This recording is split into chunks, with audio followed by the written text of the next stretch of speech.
Assalamualaikum warahmatullahi wabarakatuh. Salam sejahtera untuk kita semua. Perkenalkan, nama saya Cahyani Rizky Utami dari kelompok 1. Di video kali ini saya ingin mempresentasikan materi kelompok kami yang berjudul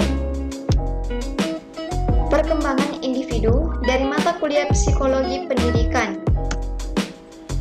Ada 4 pokok pembahasan dari perkembangan individu. Yang pertama yaitu teori-teori perkembangan, yang kedua tahap-tahap perkembangan, ketiga tugas-tugas perkembangan, dan yang keempat tugas-tugas perkembangan masa bayi dan kanak-kanak.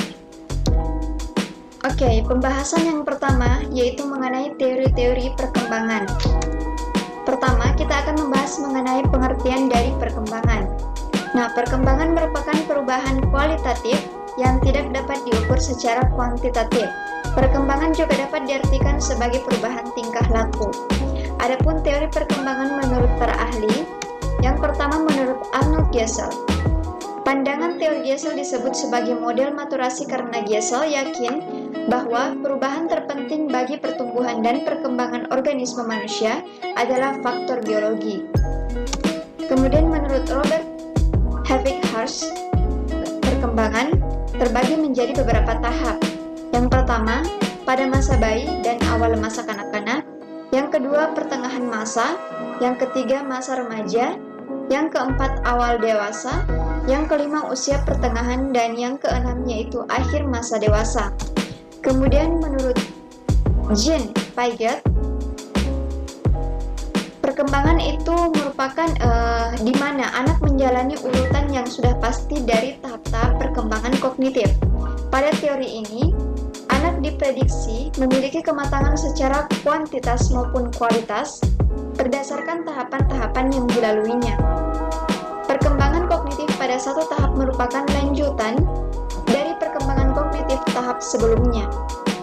Kemudian menurut Sigmund Freud,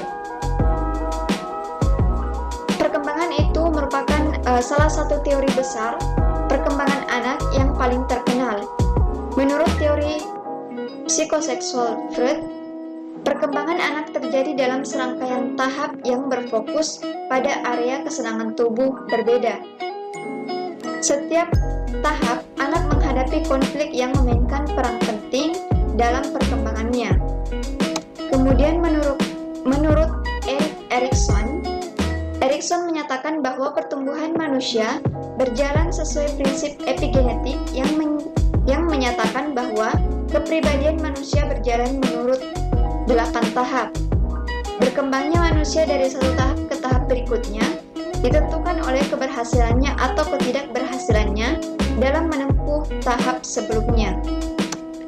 Oke, kita masuk pada pembahasan yang kedua, yaitu mengenai tahap-tahap perkembangan. Nah, tahap-tahap perkembangan ada 4. Yang pertama itu tahap sensori motor yang dimulai pada masa bayi dari umur dilahirkannya hingga umur 24 bulan. Setiap bayi lahir dengan refleks bawaan dan dorongan untuk mengeksplorasi dunianya. Oleh karena itu, pada masa ini, kemampuan bayi terbatas pada gerak refleks dan panca inderanya. Berbagai gerak refleks tersebut kemudian berkembang menjadi kebiasaan-kebiasaan. Pada tahap perkembangan kognitif awal ini, si kecil belum dapat mempertimbangkan kebutuhan, keinginan, atau kepentingan orang lain, sehingga ia dianggap egosentris. Kemudian tahap praoperasional dimulai pada usia 2 hingga 7 tahun. Pada masa ini, anak mulai dapat menerima rangsangan. Meski masih sangat terbatas, si kecil pun sudah masuk ke dalam lingkungan sosial. Ciri tahapan ini adalah anak mulai bisa menggunakan operasi mental yang jarang dan secara logika kurang memadai. Yang ketiga, tahap operasional konkret pada usia 7 tahun hingga 11 tahun. Pada masa ini, anak sudah mampu melakukan pengurutan dan klasifikasi terhadap objek maupun situasi tertentu. Kemampuan mengingat dan berpikir secara logis pun makin meningkat. Ia mampu memahami konsep sebab akibat secara rasional dan sistematis sehingga si kecil mulai bisa belajar matematika dan membaca. Pada tahapan ini pula, sifat egosentris menghilang secara perlahan. Ia kini sudah mampu melihat suatu masalah atau kejadian dari sudut pandang orang lain. Kemudian tahapan yang terakhir yaitu mengenai tahap operasional formal, dimulai dari pada usia umur 11 tahun. Pada masa ini, anak sudah mampu berpikir secara abstrak dan menguasai penalaran. Ia dapat menarik kesimpulan dari informasi yang tersedia. Ia dapat memahami konsep yang bersifat abstrak seperti cinta dan nilai. Baik, kita masuk pada pokok pembahasan yang ketiga, yaitu mengenai tugas-tugas perkembangan secara umum. Nah, tugas perkembangan adalah tugas-tugas yang harus diselesaikan individu pada fase-fase atau periode kehidupan tertentu. Dan apabila berhasil mencapainya, mereka akan berbahagia. Tetapi sebaliknya, apabila mereka gagal akan kecewa dan dicela orang tua atau masyarakat, dan perkembangan selanjutnya juga akan mengalami kesulitan. Pokok pembahasan yang keempat yaitu mengenai tugas perkembangan masa bayi dan kanak-kanak. Oke, pembagian tugas-tugas perkembangan untuk masing-masing fase